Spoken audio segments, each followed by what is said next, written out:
5. The packed House of Commons. I mean, it was like people on the decks of the Titanic when they're all trying to get in the lifeboat. 4. I definitely hope that Rachel Reeves doesn't commit to sticking to all of her fiscal rules to the detriment of public services. 3. Support for Labour is wide but quite shallow. The majority, for all its headline size, is potentially quite fragile. 2. In Keir Starmer's first press conference, he's got a new authority and a new style as a Prime Minister. 1. We have liftoff. Welcome once again to Planet Normal, the Telegraph podcast with Allison Pearson. Hello? And me, Liam Halligan.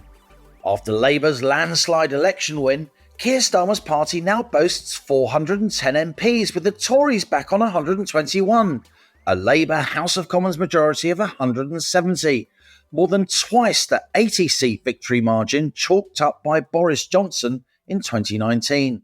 But it's a loveless landslide, Allison, because Labour secured that commanding majority, controlling 63% of all MPs, having won just 34% of all votes cast. And consider that millions of stay-at-home voters exasperated by politics meant turnout was historically low at just 60%.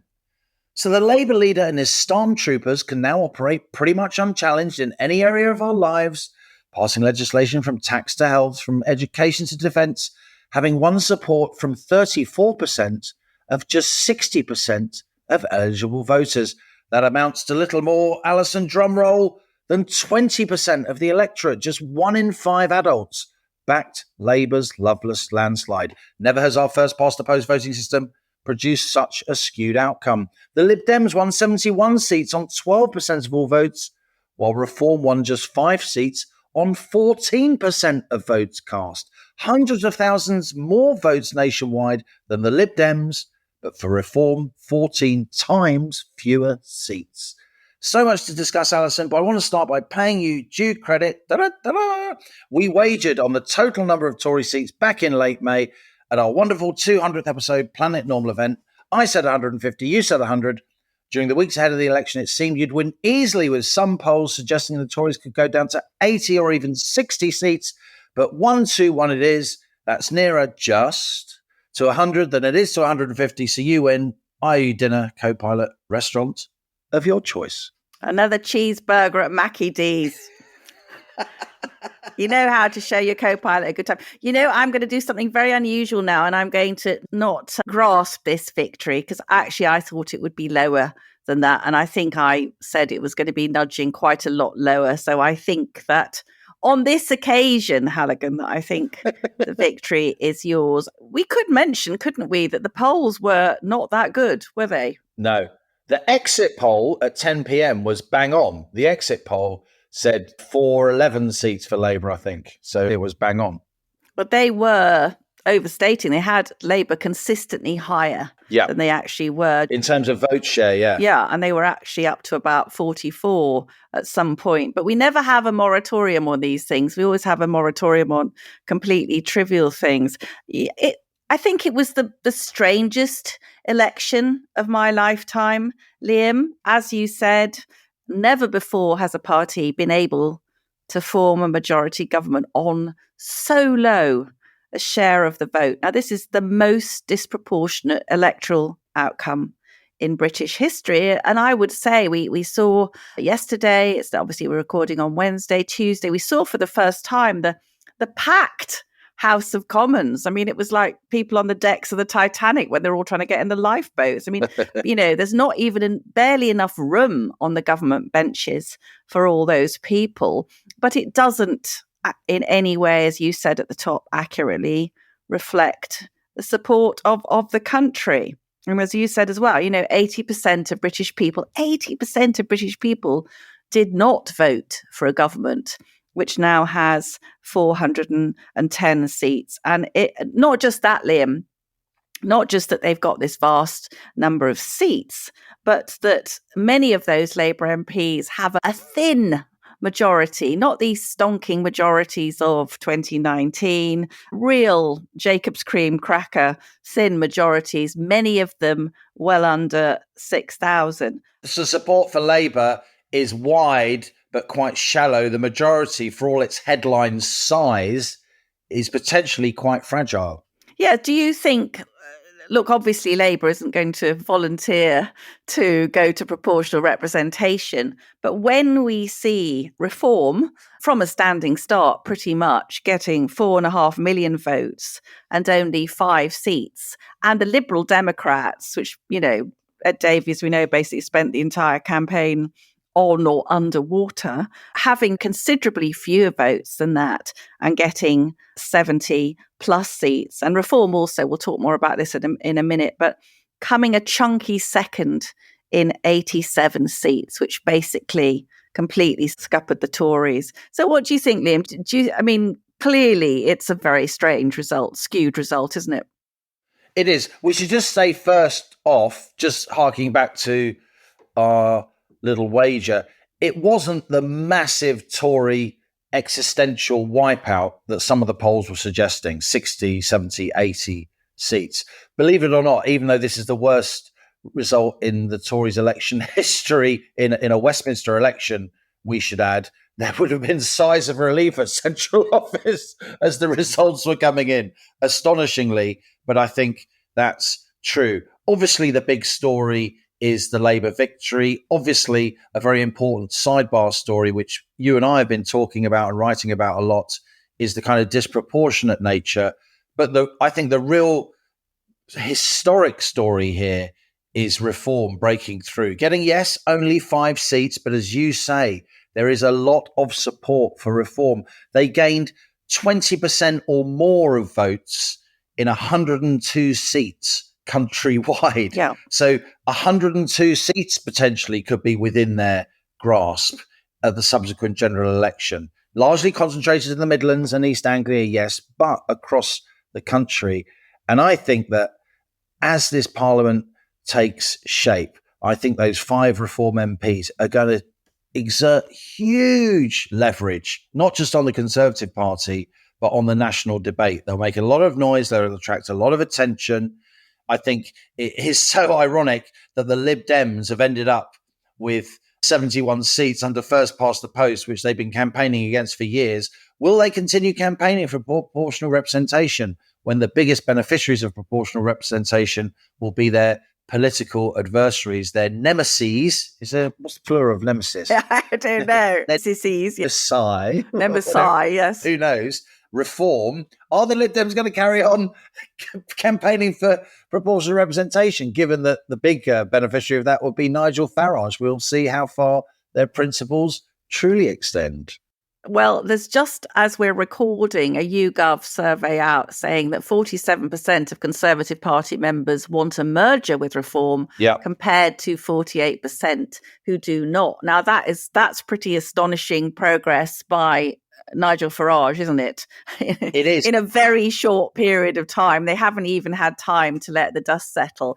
One thing, as you say, Liv, so much to be thinking about, but I suppose you would hope, wouldn't you, that the Tories, and I know you're saying it, there's CCHQ, some of those people would have been breathing a sigh of relief that they weren't down to 80 seats. But this is this is a catastrophe for them. And anyone in Conservative Central Office who doesn't see that this is absolutely dreadful, third lowest share of the vote ever, fewer MPs than any time in its history. And Rishi Sunak's Tories got, just to drive this home, they got 2.8 million fewer votes than John Major in the landslide defeat. I love it when you drive a point home. I know, darling, but we've got to tell people it's absolutely appalling. Of course, although one of the very big contingencies in this was the very strong none of the above.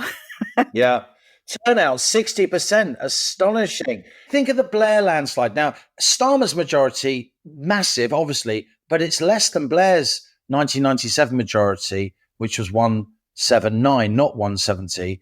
And in that election, there was a turnout above 70%, 72 odd percent. There was genuine enthusiasm for New Labour.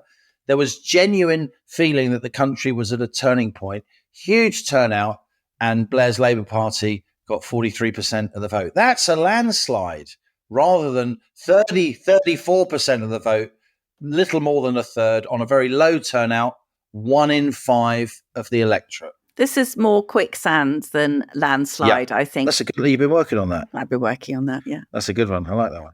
You almost made it sound as if it just came to you. Almost.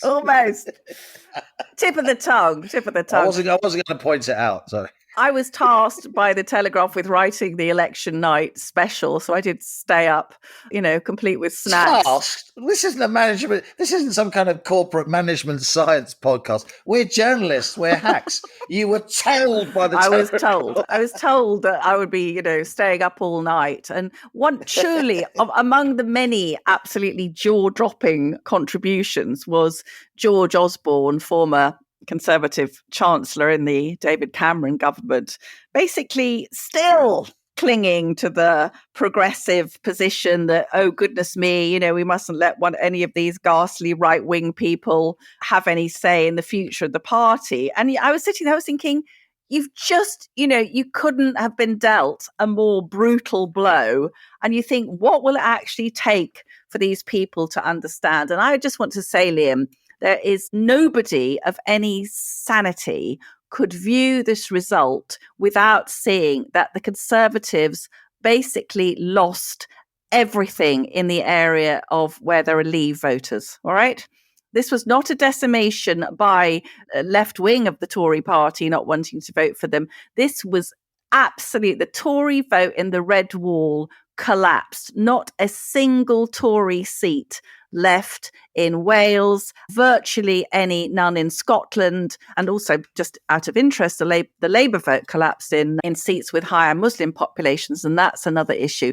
But to look at these results and to still be stroking their chins and saying, oh, I think we've got to be, we win from the centre, they're not even in the centre. This is the problem. They think they were in the centre. Millions of Conservative voters felt that they had wandered over into Lib Demery, and they want them to get back to the centre-right. So that's where the sort of lines are being drawn now, really, in the fight for the leadership of the Conservative Party. And can I just say, if they don't manage to come to the correct conclusion, they deserve to die. Never mind be down to 121 seats. They absolutely deserve oblivion. If they cannot see the message that the electorate has been sending to them, millions of, think about it, Liam, 17.4 million people voted for Brexit, 52% of the electorate. Starmer can't get even, Starmer can barely get, 34, 35%. And then do you remember, they demanded a second vote on that. And yet no call for a second vote on this, frankly, very tenuous majority. Let's have a look at some of the numbers. And you're right. When you look at the popular vote, it wasn't the nice Waitrose women who turned on the Tories in the sort of southern, southeastern and southwestern seats. It was the raucous crowd from sort of Morrison's and Asda and Lidl across the Red Wall. That's absolutely true. Having said that, you've got a lot of Tories coming back to the Commons from those southern seats who have just fought off Lib Dems, right? They've just managed to beat a Lib Dem onslaught with a little bit of reform in the fringes. But then, of course, if you look at the popular vote, the story of this election was that in terms of vote share, Labour basically stood still. Jeremy Corbyn got about 33% of the vote in 2019, and Keir Starmer got 34% of the vote in 2024. So Labour stood still. The Tories went from about 40% of the vote, 42% of the vote to 25% of the vote. So they lost a lot. And a lot of that share that they lost were people who stayed at home because they're disenchanted Tories, or they voted Reform, 14% of the vote. So that explains the Tory loss. So the idea that the Tories can get more votes by moving towards Labour, when Labour didn't move in this election, so much of this election was about the people who left the Conservatives and where they went, either to Reform or stay at home. That is the story in terms of vote share. And yet we are going to see absolute carnage in the Conservative Party now when it comes to choosing the next leader. Already there are shenanigans. Already the election of the head of the 1922 committee, previously Sir Graham Brady, who's been on this podcast many times, been at our live events, a real, influential, authoritative parliamentarian, his position never questioned. Now you've had an election where a lot of MPs were told they could vote until 6 p.m. for the 1922 committee chair, and voting closed at 5:30 p.m. It's like kind of student politics, high jinks, really bad look. And it's a kind of harbinger of the bad blood to come, because a lot of the Tories in the Commons will think they need to move towards Labour and the Lib Dems, because they just lost to Lib Dems. And a lot of the country, Tory activists and some other MPs in the Commons think that the Tories should unequivocally go right. I suspect that the Tories will try really hard, the MPs will try really hard to impose a kind of one nation Tory reform group, sort of centrist Tory leader, rather than a candidate of the right like Suella Braverman and Kemi Badenoch. Whether or not they'll manage to keep those, and Priti Patel maybe, keep those candidates off the ticket, or they may completely change the rules altogether and try and cut out the party activists. That's happened in the past. We've had coronations. Liz Truss was voted for by activists, but of course Rishi Sunak was a coronation by MPs. Tory activists had no say in that. So there's going to be huge palpitations. And I suggest that rather than rushing this, Rishi Sunak should hand over to some kind of interim caretaker leader. Maybe, Ian Duncan Smith astonishingly held on, didn't he, in northeast London there in his Chingford seat, because the left was split, because Labour made a mess of basically forbidding a candidate to stand, even though she was very popular locally and a very good campaigner. Maybe Ian Duncan Smith, I don't know. But the state of the Tory party is going to get a lot worse before it gets better as they go through, as you said to me earlier this week, the various stages of grief, through grieving and bargaining. Denial. Mainly, I think we're in denial. Yeah. I think there's a lot more denial to come before we even get to the bargaining, let alone the acceptance. I think we've seen both Suella, who you mentioned, she was in the States giving a speech to National Conservatives there. And we've also seen our own Lord Frost, David Frost, gave a fantastic speech this week to the popular Conservatives. And both Suella and David, Planet Normal listeners might like to look up their speeches, gave the most brutal and honest appraisal of what's actually happened. And I think that they get it in a way that, possibly we're seeing this denial elsewhere. Just to summarize a couple of things that David said, we've just had our worst. I thought you were going to do a Velma then. I was all ready. All right. There's a preemptive one. Yes, exactly. A rare Pearson Scooby-Doo impression. I'm going to make that my ringtone. Don't. You ring me, I'll set the ringtone to But yeah, so David said we have to accept the painful reality that for the time being, no one is interested in what we think. And after that great triumph of 2019, we have fallen far. And he says it's right to avoid recriminations, for there are many authors of this disaster, but it is also right to be angry, for the catastrophe was entirely foreseeable and was indeed foreseen by many. And he then says, this is really sticking it to them. So those who decided upon the strategy that got us here and stuck to it in the face of evidence it was failing, then slandered and tried to kneecap their opponents. They need to get off the stage as soon as possible and let the party move on. So as you say, Liam, there's going to be an enormous dust up. And by the way, snuck out, if snuck's a word, on election day was one of Rishi's honours lists. And lo and behold, another Liam, less distinguished Liam Booth Smith, I think either knighted or sent to the House of Lords, the architect of arguably one of the worst campaigns in British election history. So that's the Tories for you. That's that type of Tory, arrogant, unaccountable, ignore the voters and then pat themselves on the back for doing one of the most disastrous jobs anyone can remember. And just quickly talking about these candidates, obviously Kemi, very strong candidate, hung on here in Saffron Walden, Robert Jenrick, Priti Patel, who's been keeping her powder dry, but I think is about to sort of come out from the shadows, Tom Tugendhat, who is very much on the left of the party, probably the candidate that the chaps would like, Liam, is my sinking feeling. But I just want to say that Suella Braverman is already the subject of very unpleasant briefing, particularly because in the States, she talked about the fact that it wasn't the blob. The Conservatives couldn't blame the blob for trans activism, for not doing enough about immigration. She said it was her colleagues, her actual ministerial colleagues, who supported some of these policies that are total anathema to Conservative voters. And I just want to say that many people who came to the Planet Normal event came up and met Suella and were absolutely charmed. In fact, one young person said, but I thought she was like Cruella de Vil, and she is a charming and very robust and principled person. So these smear attacks that have begun on her already pretty low. It's going to get nasty. I think we should also just talk about Labour. I think fair dues to Labour, and I think you'd concur with this. Whatever you think, they have scored a victory within the system that we're all signed up to for now. There has been a real sense of purpose. There have been some pretty hair-raising appointments, but also some very interesting appointments as well. James Timpson, in particular, I wanted to mention as Prisons Minister. Timpson, a company for which I have huge respect and regard, of course. Yeah. I got a locksmith, shoe mending company, and so on.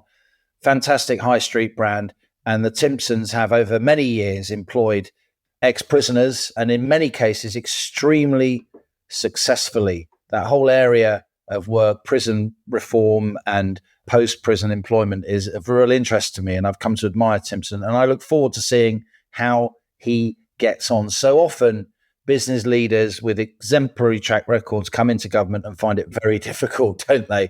They get kind of ensnared in the weeds of Whitehall and are often exasperated. Many of them over the years have ended up ringing me up and talking to me off the record as a sort of business ally, someone in the press who follows business very closely. But I genuinely hope that James Timpson is given the space and the scope he deserves to bring to bear, to some extent, obviously, the aspects of prison which need to be there in terms of deterrence. And also, I don't think early release is going to win the Labour Party many friends, though there is a lot of talk of early release.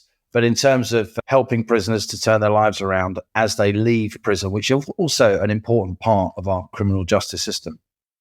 Yes, I agree with you. And I was particularly struck by his remarks on women in prison. Putting most women in prison, and apart from the most egregious cases, is absolutely ridiculous and ruinous, really. Ruinous to many of the women in prison are just extremely vulnerable, have had terrible lives. I don't like the sound, Liam, of this reducing sentences and letting people out early. I just looked up, actually, in February 2023, offenders on probation are committing 3 homicides or serious sex crimes a week. But I think in general, you're right, having someone with an outside take.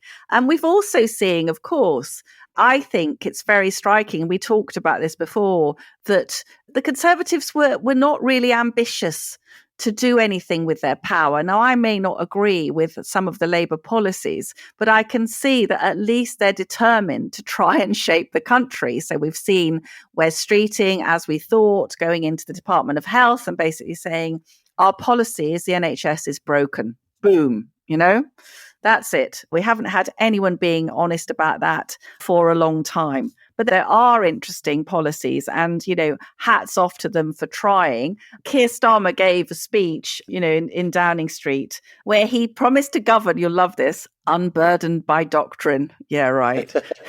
I don't think they know that they're even enthralled. They can easily be twisted, unburdened by brains. Yes, yeah.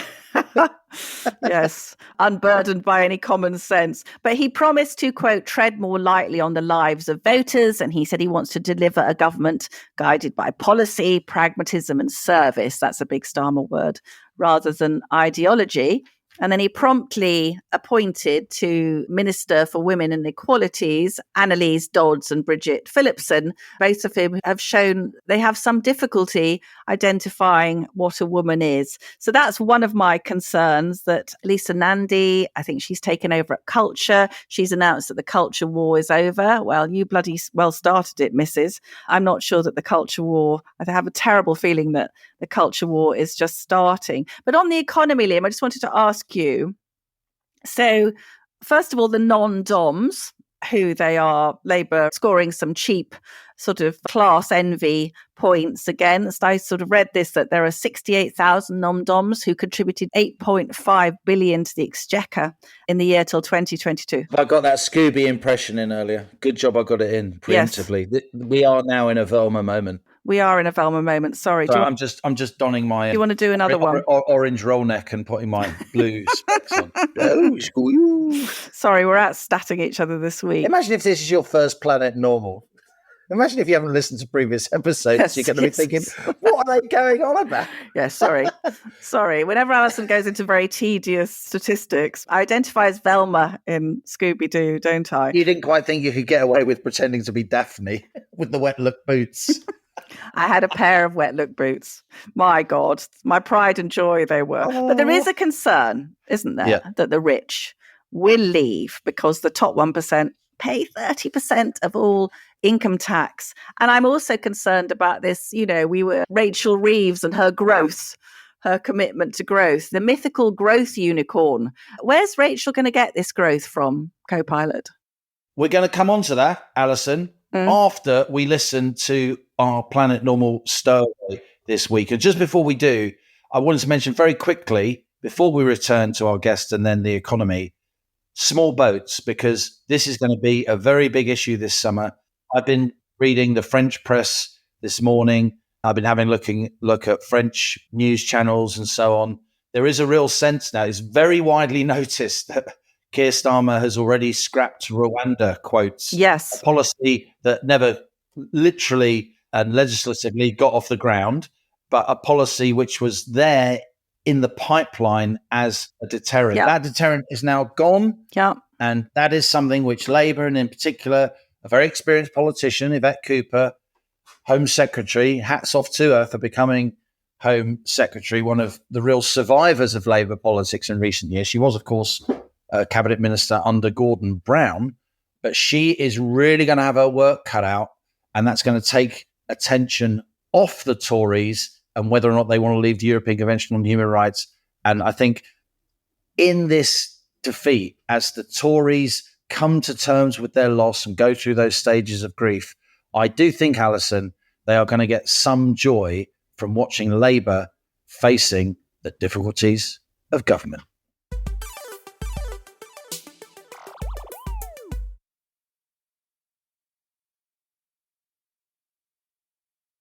So British politics has been upended, but don't despair, because our weekly voyages to Planet Normal will help you to understand what it all means and where our beloved country is going back on planet Earth.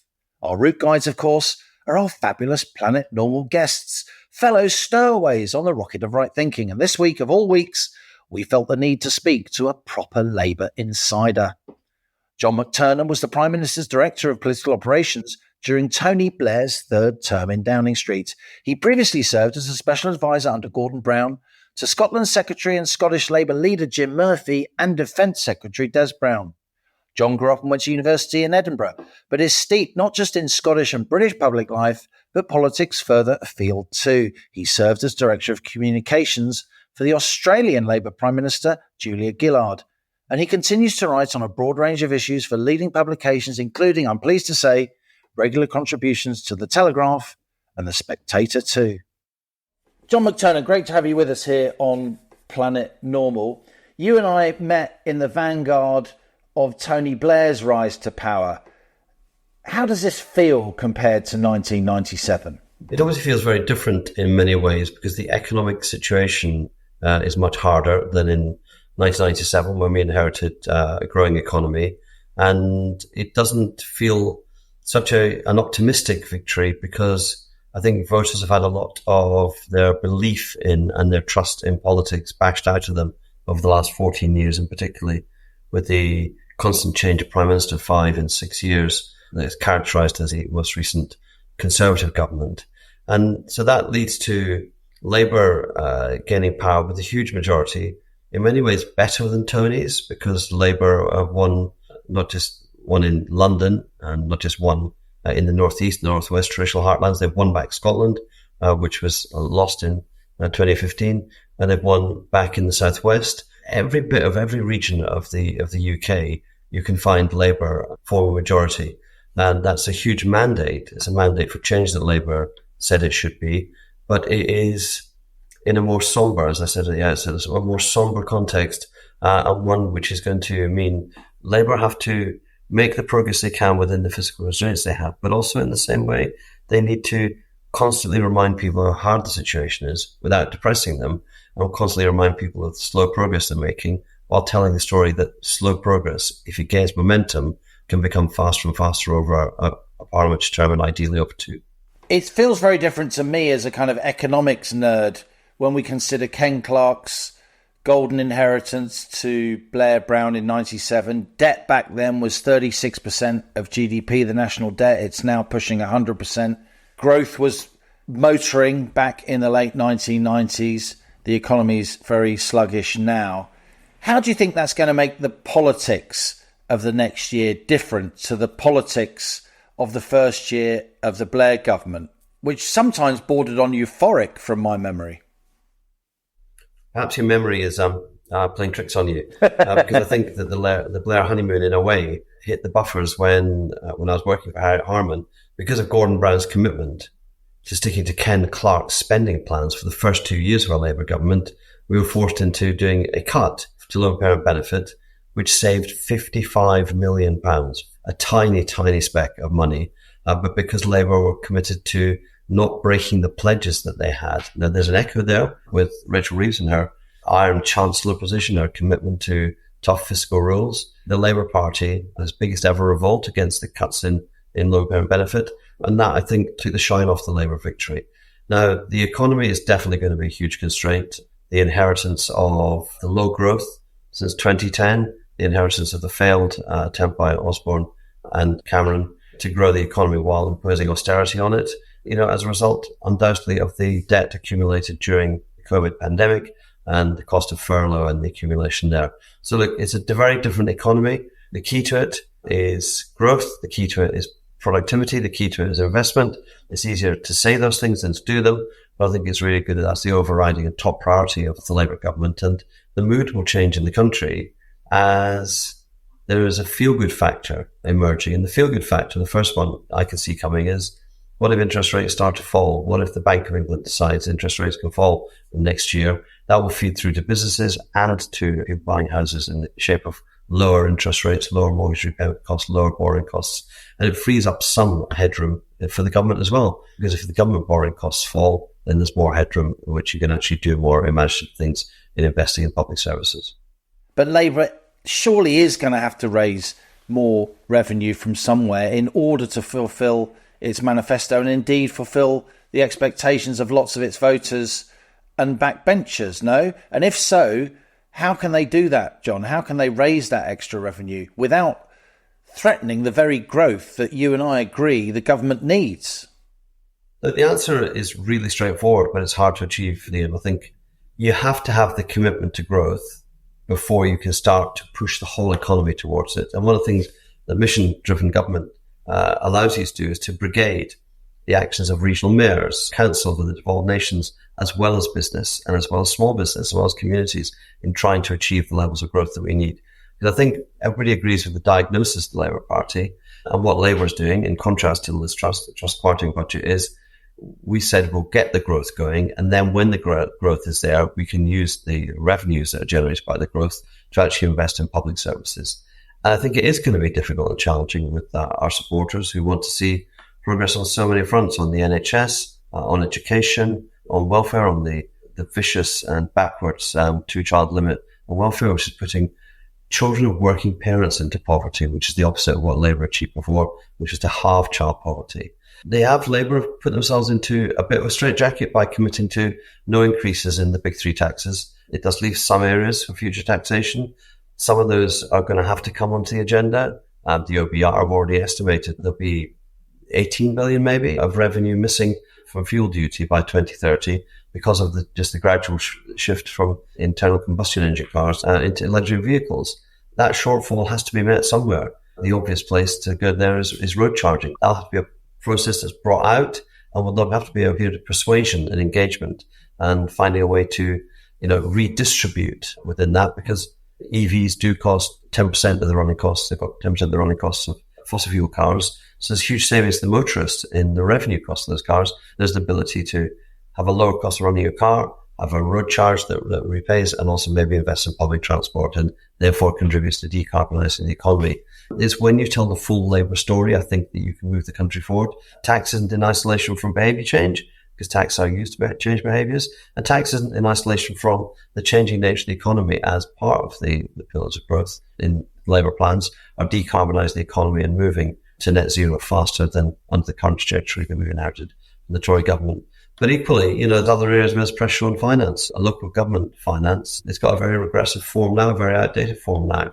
A lot of wealth in the UK is in the form of housing wealth. It seems right that you should actually extract some revenue from that, the balance between taxation on working and taxation on unearned income needs to shift. Jeremy Hunt starts to cut tax on national insurance, and by doing that, he was shifting the burden off workers, and he transferred those cuts into more constraints on public services. I think Labour are going to want to see more investment in public services. I think that's what the country wants, and that's going to be a pressure point. But one thing that I worry about sometimes is that Rachel Reeves will be tempted into a tidying up of allowances, not simply the personal allowances, but all the tax allowances, all the elements that Treasury might say, those are a bit, messy. That's how George Osborne got into the pasty tax. The pasty tax, of course, was brought in by George Osborne as Chancellor, trying to iron out, your words, the difference in tax treatment of food, whether it was bought heated or unheated. In the end, though, it's an interesting example, John, but Osborne reversed the pasty tax because there was such an outrage about it in the end. That is really my point, which is that tidying up can seem simple if you take a technocratic approach, but it can cause huge political problems. And the one thing Labour doesn't want to do, having set its stall out, saying it's not going to raise taxes, is to be caught in a political bind because it made an error in other forms of tax reform. I think there's a big case actually for a broader conversation about tax reform. There needs to be a new grand bargain. We've kind of run to the end, I think, of fudging and mudging, trying to fix the system. Pasty tax is a symbol of what can go really badly wrong if you don't go for fundamental reform, but you try to tinker. I sense from what you're saying that, in your view, there's a lot more taxation that could fall on middle-income households. You've talked about gains in the value of principal residences, of course. If you buy or sell a property that you're renting out, then you of course pay capital gains tax. But in this country, we've had a tradition of not paying capital gains tax on your principal residence, not least because if you sell your principal residence in order to buy another, whether you're upsizing because you're starting a family or downsizing because you're entering into old age, the price of what you're buying has also gone up. So how about the kind of housing market implications of taxing capital gains on principal residences? Aren't you going to silt up the housing market even more because people won't be able to afford to move? The issue is most people in the country are in favour of a wealth tax. I suspect most people in the country believe that a wealth tax will fall on wealthy people. And the reality is that the large amount of wealth outside pensions held in the country, they're actually held in the form of housing. Now, you can think what you like about housing, and housing is definitely a social need, but housing is a capital asset that's been accumulating, particularly accumulating in the period of quantitative easing. It was a windfall to most homeowners, the fact that the houses that they lived in have gone up in value, sometimes even faster than their income went up. I mean, I've read a figure that £2 trillion in value increased in accumulated to housing in Britain during the pandemic when we were literally doing nothing but staying at home. Now, that is a windfall, and windfalls should get a windfall tax. Stamp duty is not an efficient tax. It's a friction in the system. Why couldn't we find some way to tax the wealth that's in housing to, rather than base local taxation on 1990 valuations, why can't we move away from that system to something more stable, buoyant? It can finance local government. It can help with teachers' pay. It can help with childcare. It can actually help with social care. And if you help with social care and the cost of social care, you start to help take pressures off the National Health Service. Many people will agree with you, John, in everything you've said about the need to change the shape of taxation, where the burden falls. But how about the scope of taxation? We've gone from 34% to 39% of GDP in terms of the overall tax burden, a 70-year high in 3 or 4 years.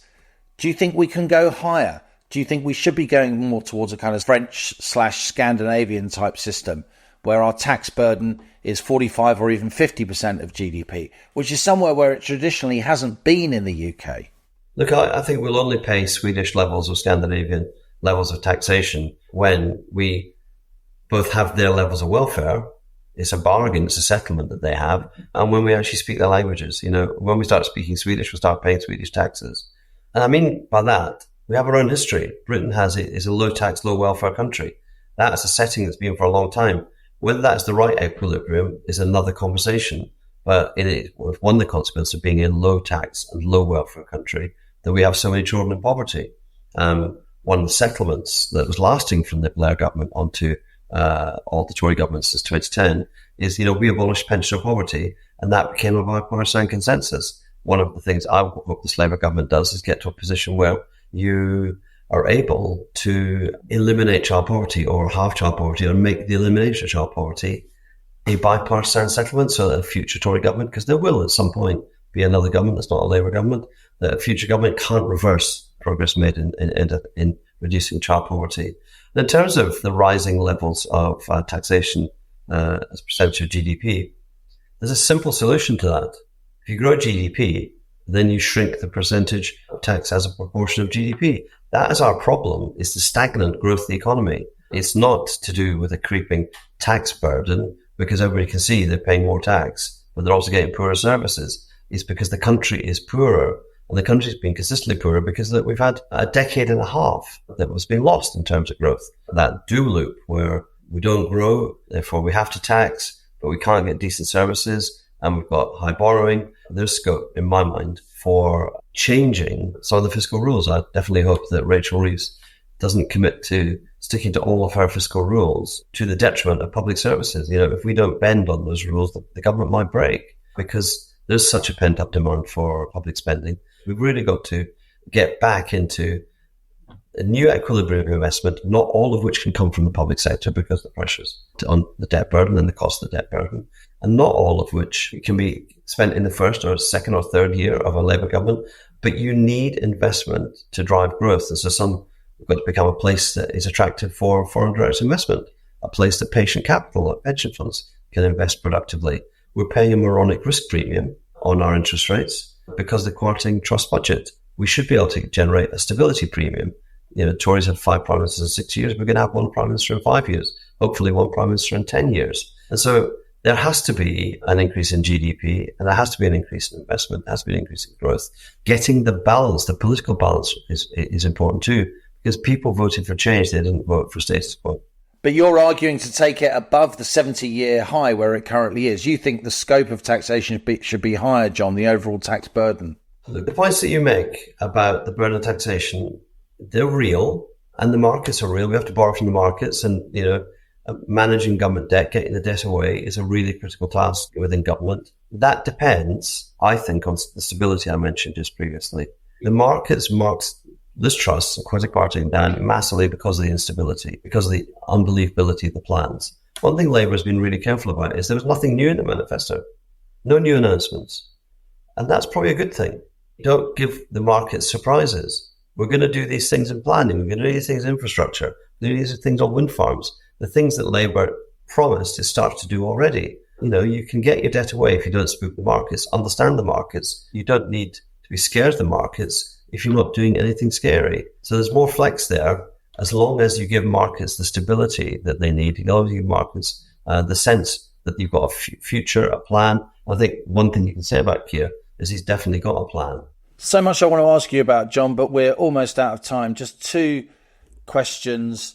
The first is proportional representation. You'll know, you're big into psephology. I know that Labour's vote share went up just by 2 or 3 percentage points, and yet they've gone from being on the receiving end of an 80-seat majority to being on the winning end of a 170-seat majority. Reform got 5 seats off 14% of the vote. The Lib Dems got 72 seats off 12% of the vote. Is this sustainable? We've got an electoral system, and you have to win in the electoral system that you have. Labour have won across the country. They've won in the north, they've won in the south, they've won in rural areas, they've won in city areas. That, in the end, is how you have to play the system. And when you have a 5-party contest, as we in reality had, you could end up with a plurality with 21%. Everybody's taking a share. 5 parties taking a share. My own view is this is probably the lowest point of the Labour share of the vote in the coming election cycles, because some of our votes stayed away because of the low turnout. A lot of our vote, I think, went to Lib Dems and voted tactically. If you look at the seats, Labour's vote collapses almost completely in areas where the Lib Dems won off the Tories. So there's a very clear, what I might call a progressive alliance of the mind, progressive alliance of intent. People, the fight on the right between Reform and the Tories, that's a genuine ideological battle that the Tories are in. They've not resolved yet whether they want to bury Reform or to bed them. They need to come to a conclusion about that. That will resolve that question. So they defeat Reform and then come back to the centre, or do they try to absorb Reform and then stay on the right? I think that would be a dangerous thing for them. I think Conservatives always think you can win from the right with politics. Progressives know that you win from the centre. We always have to win from the centre. And Labour do need to understand that people voted Green send them a message. They need faster action, decarbonising the economy, faster action on climate crisis. But also, Labour got sent a message by another part of its core vote. Green voters are urban, educated. They should be part of Labour's core vote. For every 500 voters, I think it is, who were Muslim in a constituency, Labour lost 1% of its vote. Labour got sent a lot of messages, but that's the thing. Labour got sent messages by progressives. Labour plus the Lib Dems plus the Greens plus the independent candidates, they add up to 60% of the vote. First past the post does magnify the majority vote, which I think is good for a government that needs to achieve change, and that's why Labour's been able to move quickly on planning. I think, proportional representation has its merits, but what it does is it magnifies the votes and the voice of the minorities. At least people knew what they were getting all the way through the election campaign was a Labour government. That's what all the polls were saying, and that's what's been delivered. At least people knew what they were going to not have, which was a Tory government, and they voted in ways to ensure there was no Tory government, but also to send a message to the Labour Party. I think that is a sustainable way going forward. And what do you say, John, finally, to those who say Starmer's government, he lacks personality, he's got no money to play with, this honeymoon will be short? Look, I say you can be cynical, but I think you've seen in Keir Starmer's first press conference, he's got a new authority and a new style as a Prime Minister. He's straightforward, he's honest to the press, the lobby who are asking questions. He's clear about what he's going to do, what he's going to say, how he's going to act. You look at his appointments, not just the cabinet, but at the Minister of State level. He's bringing in expertise. And you may say Starmer, compared to Boris Johnson, lacks personality. But what did Boris Johnson's personality give us? It wasn't a success. People liked him, his character, because he's a bit of a joker. That mood turned sour when they realised that Boris Johnson wasn't the joker. He was having a laugh at them by breaking the rules that people weren't told to.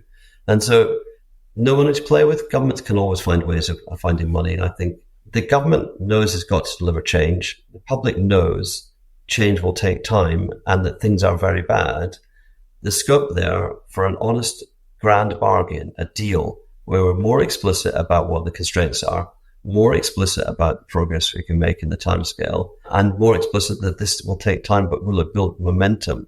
Not everything is about tax and spend. Not everything is either the Thatcherite view, cut taxes, cut spending, or the Corbynite view, raise taxes, raise spending. There is a middle way. There's a third way, so to speak. And that is in creating the conditions for growth. And I think on this issue, we probably both agree, which is Governments don't create growth, but they do create the conditions for growth. Well, John, our country's entering a new era under Labour. I look forward to talking to you many times in the months and years to come. All the best. Well, there you go, Allison. John McTernan, genuine Labour insider, but somebody who I must say I've always found it really good to talk to over the years. John is a Labour man to his fingertips. He comes from a Labour family. He loves the Labour Party, as came across. But it's to his credit that he's always had a really good discourse with people from across the political spectrum.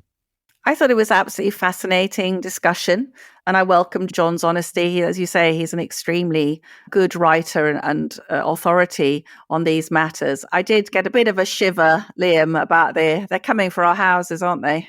It could happen, Alison. I do worry about if they try and tax capital gains on principal residences, what's that's going to do to the financial planning of millions, possibly tens of millions of not particularly well-off families, but families who have worked hard for several generations, managed to build a little bit of equity in their properties that they are planning to use in their pensions or to pass on to their children. And if they feel that the deal has been undone, that lack of capital gains tax on the gains from your principal residence, really, that is part of the sort of British psyche. That is right in there in terms of how we run our economy and how we all run our lives. Yeah. And Labour mess with that at their peril. It could have huge knock-on effects. You know, the housing market is tied up with 50, 60% of all bank loans in this country. It could get very complicated indeed, not just politically, but financially too. I think I agree. And I think that Englishman's home is his castle. That is pretty sacrosanct, isn't it? And I think if they're going to be turning up, you know, I think they're heading for a cropper with the net zero plans myself. So I think that they, despite all this great, wonderful wave in the media of excitement, we actually had a Times journalist who was practically orgasming over Keir Starmer's competence. Doesn't do it for me, honey. In her own words, it made her feel frisky. Yes, well, less said about that, the better. But look, you asked me about the economy. So let's just do a little bit on the economy. The first thing is, as John and I were discussing, it isn't 1997. In 1997, you know, the UK's government debt was 30% of GDP. It's now 100% of GDP. You know, it's now very difficult for the UK to borrow lots and lots more, and the tax take is at a 70-year high. It is absolutely not 1997. And that's why growth is so important. And that's why, as I wrote at the weekend, I do think the spectre of Liz Truss will loom large over this parliament because, you know, in its essence, her message was we need to go for growth. A lot of people will say that she was reckless in the way she went about it or in how she communicated her policies. But Labour's going to have to go for growth. So where is this growth unicorn? Is it tethered in Rachel Reeves' shed like Priti Patel, ready to be unleashed? Or is the growth unicorn just going to go round and round in circles on some kind of medieval treadmill, lighting one light bulb at best? Because unless Labour can get growth, or unless, more accurately, Labour are lucky enough to be in power during a period where the UK economy does grow, a lot of this is about global factors. A lot of this is about where interest rates are, as well as the reforms that Labour want to do. If Labour are lucky enough to be in power while growth is, you know, post-Blair, he often had 3% growth, sometimes 4% growth in the subsequent years. It's a lot easier when the tax revenues are rolling in and the public finances are pretty much looking after themselves because of that growth, spreading our debt over a bigger economy, getting better conditions from our creditors, from financial markets for UK government debt. It makes a huge difference. But in order to get growth, unless those global factors come into play, which they may or may not, the world's a pretty tumultuous place. There's lots of geopolitical risk, not least around energy prices, but also around, you know, rather more unsavory events that we can contemplate.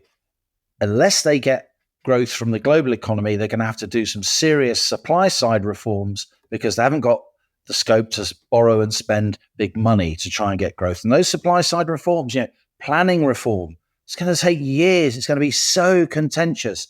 Supply side reforms, apprenticeships, training, it all takes years and years. And the spending is often upfront, but the credit that you get from that spending is years and years down the line. So it's going to be very difficult for Labour. The fact that he's got such a big majority means he should be able to smother cries from the left for big public spending from the left of his own party. But in the end, the laws of mathematics and finance will apply to Rachel Reeves, just as they applied to Liz Truss. There is a honeymoon for now. I don't think it will last very long, not only because the cost of living crisis is still with us, people are still struggling, inflation's down, but prices are still going up. Food, 30% more expensive than before the pandemic. Energy, 60% more expensive than before the pandemic. People are struggling, and unless that changes, because their majority is so shallow, as wide as it is, because it's so shallow and fragile, because they have such a small share of the popular vote, this honeymoon may not last long. And I'll chance my arm here. Crikey. Here we go. I reckon, I'm not saying it's going to happen, but it is not beyond the realms of possibility, depending largely on the economy, that this could be one-term government. I agree.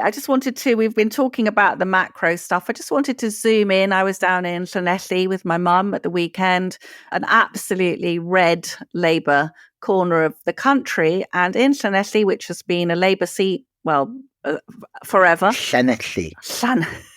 Shut up, you. Llanelli. Yeah, very good. Eye for the engine. Llanfair Pwllgorgoch. There we are. All right, do a little bit of Welsh analysis. Come on. Okay, so Nia Griffiths, MP, Dame Nia Griffiths, MP for Llanelli Forever. She had a huge majority last time, 2019. This time, 12,751 votes. And Gareth Beer, very good local reform candidate, 11,247. He nearly beat her, Liam. A whisker away. Absolutely. So Gareth's vote was up 18.7%. Now, you've just chanced your arm. I'm going to predict that in the 2026 Senedd elections, that's to the Welsh Parliament, we are going to see a load of reform candidates getting into the Welsh Parliament. And for the first time, my beloved country, a sign of it being, released from the yoke of socialism, which has driven down standards in education, in healthcare, in work, and anything else you can name. So put your bets on 2026 Welsh Senedd elections, looking at, I would think, maybe 20 reform members of the Senedd, and that is really going to put the cat amongst the Welsh pigeons.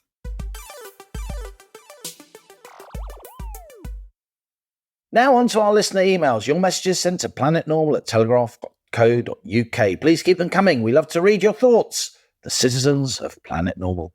This is from Ollie, not his real name. My partner and I complained to our local school after they held a mock election in which Reform won. Prior to the vote, our 12-year-old told us that his teacher gave no proper rundown of the parties other than that Reform had said some racist things. When Reform won the vote, the teacher broke down, got angry, and told the children how disappointed they were in them for voting for a racist party. As our child's parents, we were absolutely disgusted at this, so we complained and received an apology. But an apology isn't really enough, says Ollie. This teacher effectively called my son a racist. He is 12. Poor lad came home thinking he'd voted the wrong way. We told him he hadn't, and we went to the school. It's disgraceful and very indicative, we believe, of institutional bias and attempted indoctrination. This is shocking to me, Liam and Allison, says Ollie. I cannot believe that this happened. I used to have such respect for teachers, but this last 5 years has proven them to be nothing more than selfish lockdown agents of a left-wing state. Kind regards, Ollie. Wow. This is from Clive. Dear Allison and Liam, please continue to provide some sanity over the next 5 years, or maybe less, fingers crossed, says Clive. I hope he's not calling for the early shutdown of Planet Normal. He, of course, wants the government to be shorter than it's predicted to be. 2/3 of the population, said Clive, will need it. Just thought you might like to pass on to the Questa column the hot off the press latest stock recommendations. Armitage Shanks, business predicted to boom when they have to provide urinals in all of the public female, if that's the right description, toilets. Cheers, Clive. Phil in Cornwall. Hello, Allison and Liam. Amidst all the election analysis, did you know this? In the 2019 election, Vilma Stats, the Lib Dems polled 3,696,419 votes and in return gained 11 seats. And at this year's election, they weren't as popular, losing over 195,000 votes, and yet they gained 60 more seats as a result. By the way, don't you hate it, says Phil, when returning officers who extend the announcement of the vote as follows. Joe Bloggs, Labour Party, 14,642, 146,040. Yes, and a lot of the returning officers, they had these sort of mad hats on. Did you see that? I like them. I think it adds a bit of a kind of flourish to these rather, grim occasions. And then there they are. The Looney Party candidate is there to do. This is from Leslie. Dear Planet Normal, thank you for another superb edition. You're most welcome. Your interview with Elizabeth Moutet was a delight. Of course it was. And as a Francophile, I was hanging on her every word. The whole interview was clear, insightful, and highly relevant. She was wonderful, wasn't she, Elizabeth Moutet? And her French is getting better. It's getting there. And this from Archie. I loved Alison's article on Nigel Farage. She showed a side of him that the rest of the media are afraid to show. He's fearless and stands by his word. And this is an inspired email from Peter, and it's called The Conservatives Awake. So listeners could get a general view. Here we have Peter, who is painting a picture of a wake that's being held for the Conservatives. John, go across the road, will you, and get the emergency chairs. I mean, the Tories have been around for 200 years, so a few's got to turn up. Watch the dog. He'll have that quiche off the table like a shot if he gets the chance. Mother, she's in the cupboard under the stairs drinking that German wine with the fancy label. She's not been right since she put the meringue for the pavlova on a hot ring and burned the polystyrene tiles off the kitchen ceiling. She's sobbing. We may have to pile coats on her when the guests arrive. Yes, there's lots of ham. When I were a lad in Manchester, if you had a respectable send-off for the dead, they used to say he was buried with ham. I suppose the Tories deserve that, some ham. Dad's not right, hardly spoken a word since Labour won on Thursday. He remembers the 3-day week, you see, only we don't have coal fires to cook over this time. He sat there, his dad, with 80 twiglets in a line on the drinks trolley saying, how could they throw that away? We're going to have a tombola to help get the headstone. You wouldn't believe how much it costs to get Jacob Rees-Mogg carved nicely on a tombstone. Look at these bar salts. I swear they've been going around the church fete since the 90s. Oh, here's John back with the chairs. You might as well take them back. It doesn't look like anyone's coming to the wake. I'll take the cling film off the buffet. We'll be eating ham for months of Sundays at this rate. The Conservatives, 1834 to 4th of July, 2024.